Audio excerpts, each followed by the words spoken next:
What's going on, guys? Today we're going over how to set elite goals for 2025. Whether 2024 was the best year of your life or the worst year of your life, I'm gonna help you set your year so you can have an elite 2025. Make sure you like, subscribe, and turn on post notifications. Stay tuned for the video. All right, so the first step to having an elite 2025 is evaluating. How did 2024 go? What were the areas where you performed at your best, where you felt like you were truly elite, right? And what are the areas where you feel like there was room for improvement? Where did you hold yourself back? Where are there opportunities for you to get better, whether that's physically, mentally, financially, spiritually, in any area of your life? Evaluate, sit down, and analyze those areas of your life and go over where you want to be for 2025. Step number 2 is level up, right? The goals that you set for 2025 shouldn't be something that you can achieve easily, because if they are, you're not actually pushing yourself to become the elite version of you, right? The goals you set for 2025 should scare you a little bit. They should put a little bit of a chill up your spine, right? Because you might not know what would happen if you actually achieve those goals, right? It should excite you. So sit down and think about what areas you really want to focus on this year. What are the areas where you really want to push yourself, whether that's as an athlete, right? Is that getting a scholarship to go to college, right? Is that adding 10, 20 pounds of muscle to help you perform better, right? Is that healing injuries that you've had for months that you maybe haven't addressed, even though you know you should have? Whatever that looks like for you, set a goal for 2025 and make sure it's something that actually challenges you to level up. Step number 3 is going to be identifying milestones, right? You need to know when you want to achieve these goals, right? I can say, yeah, I want to get up to 200, I want to gain 10, 20 pounds of muscle, but if I don't actually give myself a deadline, a milestone by which I want to achieve that goal, I'm never going to achieve it, because it's going to give me an out. It's going to give me an opportunity to just say, nah, one more day won't hurt, right? Nah, I'll just push it back a couple weeks. Yeah, I'll get there eventually. Eventually will never come, right? So make sure you're setting milestones. When exactly do you want to achieve this goal by, right? You have to be super specific.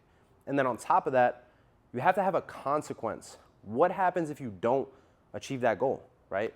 Make sure that there is a consequence, because that's only going to push you even more to achieve it, right? So, for example, a mentor of mine was saying he set a goal with his partner, his business partner, who also happens to be his wife, right? And he said, if we don't achieve this goal, this income goal for our business, we're not going to go to our honeymoon, right? Which to a lot of people would be a crazy, crazy consequence. But he said, no, I know we can achieve this goal, and that's why I'm placing this consequence on us, right? Because we shouldn't, there's no reason why we shouldn't achieve this goal. So let's hold ourselves accountable and show up as that elite version of ourselves. And that's what they did. The next step to an elite 2025 is going to be tracking consistently, right? What gets measured gets improved, okay? So you have to make sure you're actually following a measurable, scalable system in terms of your training, in terms of your mindset, in terms of your nutrition as well, right? So for example, if we're looking at strictly training in the gym, right? Are you tracking the amount of weight that you're hitting for each exercise, right? Let's say you're squatting 300, right?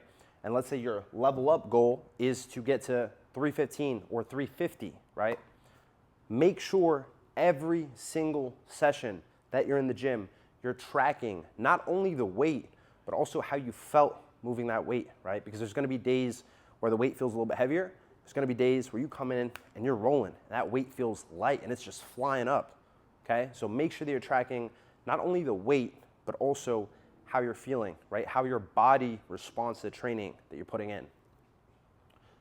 Last step to an elite 2025, and this is probably the most important step, so make sure you guys listen up, because if you don't hit this step, you're not gonna have an elite 2025. The last step is execute relentlessly, okay? You need to go after these goals, right? The reason why most people fail on a New Year's resolution is because they don't execute relentlessly, okay? They might execute 1, 2, 3 days, 2, 3 weeks, and then after that, they give up, right? They're not consistent. They're not relentlessly pursuing that goal that they set for themselves. And that's why it's so important to have a consequence in your mind for you not achieving that goal, because it's gonna give you even more incentive to get that goal done, to get it out of the way, right? So the most important step, you have to execute and you have to be relentless about it. You have to make it up in your mind that nothing is gonna hold you back from achieving that goal that you set out for yourself. And whatever work you have to put in to get there, you're gonna put it in, right? It's not even a question. It's a contract. You signed it with yourself at the beginning of 2025 and it's done. So this is the most important thing. If you're serious about leveling up, if you're serious about becoming the best version of yourself in 2025, you need to execute relentlessly. Awesome, guys. Make sure you drop in the comments what your goals are for 2025. Like, share, subscribe, and turn on post notifications for the next video.